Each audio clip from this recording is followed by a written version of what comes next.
bagyo, paglindol, tsunami, landslides, buhawi, wildfires at iba't ibang klase ng natural disasters and calamities ang karaniwang nararanasan ng iba't ibang mga bansa at hindi na bago dyan ang Pilipinas. Dahil ang ating bansa ay nakapaloob sa Pacific Ring of Fire, ay madalas tayong makaranas ng mga pagyanig ng lupa bunsod ng lindol at volcanic eruption.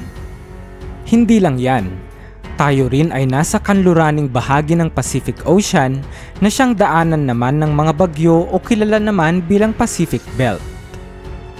Kung kaya't humigit kumulang 20 bagyo ang dumaraan sa atin kada taon ayon sa tala ng Pag-asa. Gayunpaman, nakakamanghang malaman na mayroon palang mga natatanging mga bansa na hindi nakakaranas o sobrang dalang makaranas ng mga kalamidad. Kaya sa video natin ngayon ay ating aalamin at bibisitahin ang 5 bansang pinakaligtas sa mga kalamidad o natural disasters. Kaya't, simulan na natin.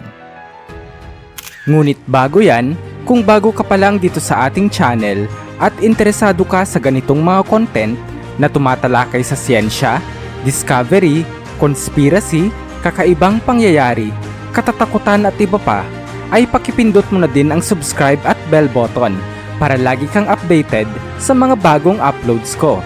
Maraming salamat po. Number 5. Iceland. Bukod sa malamig na klima at napakaganda nitong mga glaciers, ang bansang Iceland ay mamahalin mo lalo kung malaman mong isa ito sa napakadalang datnan ng mga natural disasters o sakuna. Ang Iceland ay located malapit sa Arctic Circle, kung kaya't ito ay hindi apektado ng mga hurricanes o typhoons, at dahil ito nga ay napapaligiran karamihan ng yelo, ito ay hindi nakakaranas ng heatwave o matinding tag-init kumpara sa mga bansang nasa equator.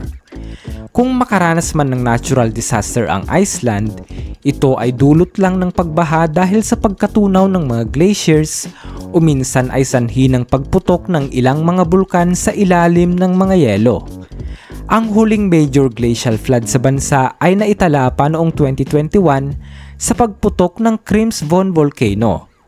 Ngunit ito ay hindi naman nagsanhi ng peligro sa mga mamamayan sapagkat ang mga glacial flood ay karaniwang nagaganap sa mga unpopulated areas.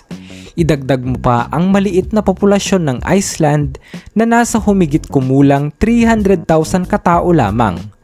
Ang pagkakaroon ng Iceland ng advanced monitoring systems in real time ay nakakadagdag din para epektibong maiwasan ng bansa ang anumang natural disaster na maaaring maganap. Number 4. Barbados. Isang bansang mapalad at ligtas sa mga kalamidad ay ang bansang Barbados. Ang Barbados ay isa sa mga maliliit na island countries na matatagpuan sa Southeastern Caribbean Sea na parte ng Greater Atlantic Ocean. Kung ang mga bagyo sa Pilipinas ay nabubuo sa Pacific Ocean at tinatawag na typhoon, ang mga bagyo na nabubuo sa Atlantic Ocean ay tinatawag namang hurricane. Ang hurricane na ito ay kadalasang tumatama sa mga bansa sa North America at unang nadaraanan nito ay ang mga bansa sa Caribbean Sea.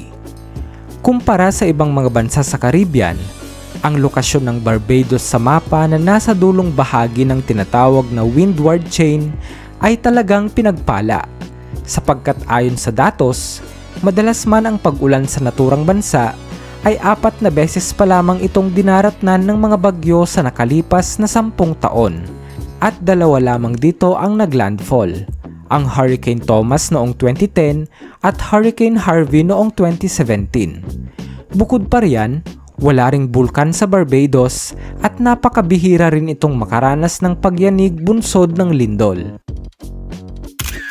Number 3. Malta. Pangatlong pinakaligtas na bansa sa mga kalamidad ay ang bansang Malta. Ang Malta ay isang island nation na located sa southern part ng Europe at matatagpuan sa Central Mediterranean Sea. Dahil sa maliit na size ng bansang ito, nababawasan din ang exposure nito sa mga severe weather phenomena. Bihira lang din itong tamaan ng mga bagyo sapagkat bago pa man ito makarating sa Mediterranean Sea ay malaki ang tsansa na malusaw ito o di naman ay lubusang humina dahil sa dry nitong klima na hindi angkop para sa pagkabuo ng mga bagyo. Kung magkakaroon man ay mahihinang thunderstorms lamang, sapat para magdala ng ulan sa bansa.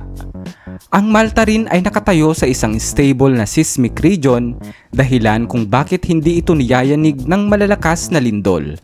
Ang huling tala ng paglindol na naranasan ay noong 1923 pa, at ito'y hindi naman nagdala ng panganib. Malayo rin ang Malta sa mga volcanic regions, kung kaya't ligtas rin ito sa banta ng volcanic eruptions.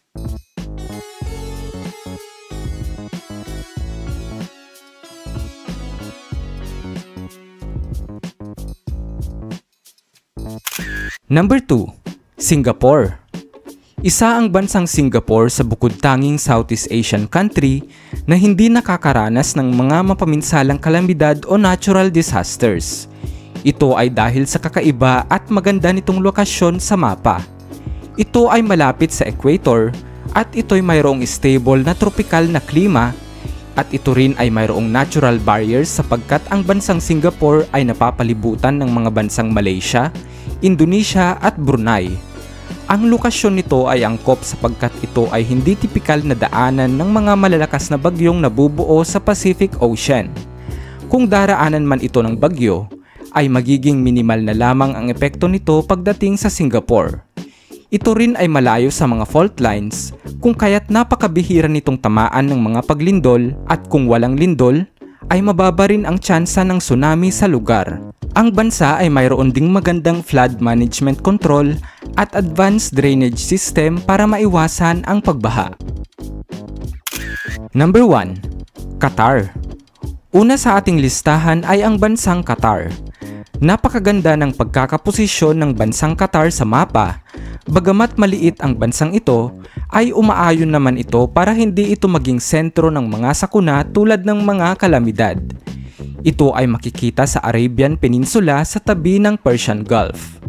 Ang bansang ito ay malayo sa mga lugar na aktibong fault lines at mga bulkan kung kaya't ligtas ito sa banta ng earthquakes at volcanic eruptions.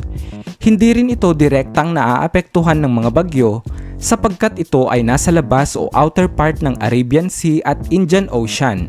Bagamat hindi ito nakakaranas ng hagupit ng mga bagyo at lindol, nakakaranas naman ito ng mga sandstorms at bihirang flash floods at extreme heat sapagkat ito ay isang desert country.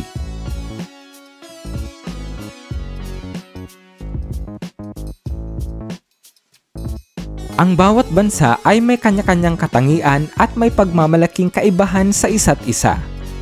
Bagamat tila ligtas ang ilang mga bansa sa hamon ng kalikasan, mahalaga pa ring maging handa gaano man kaliit ang posibilidad ng kalamidad. Ang kaligtasan ay hindi lamang nakabatay sa lokasyon, kundi pati na rin sa ating kahandaan at pagsusumikap na protektahan ng ating kapaligiran at komunidad. Kaya't huwag kalimutang maging alerto at handa sa anumang panahon.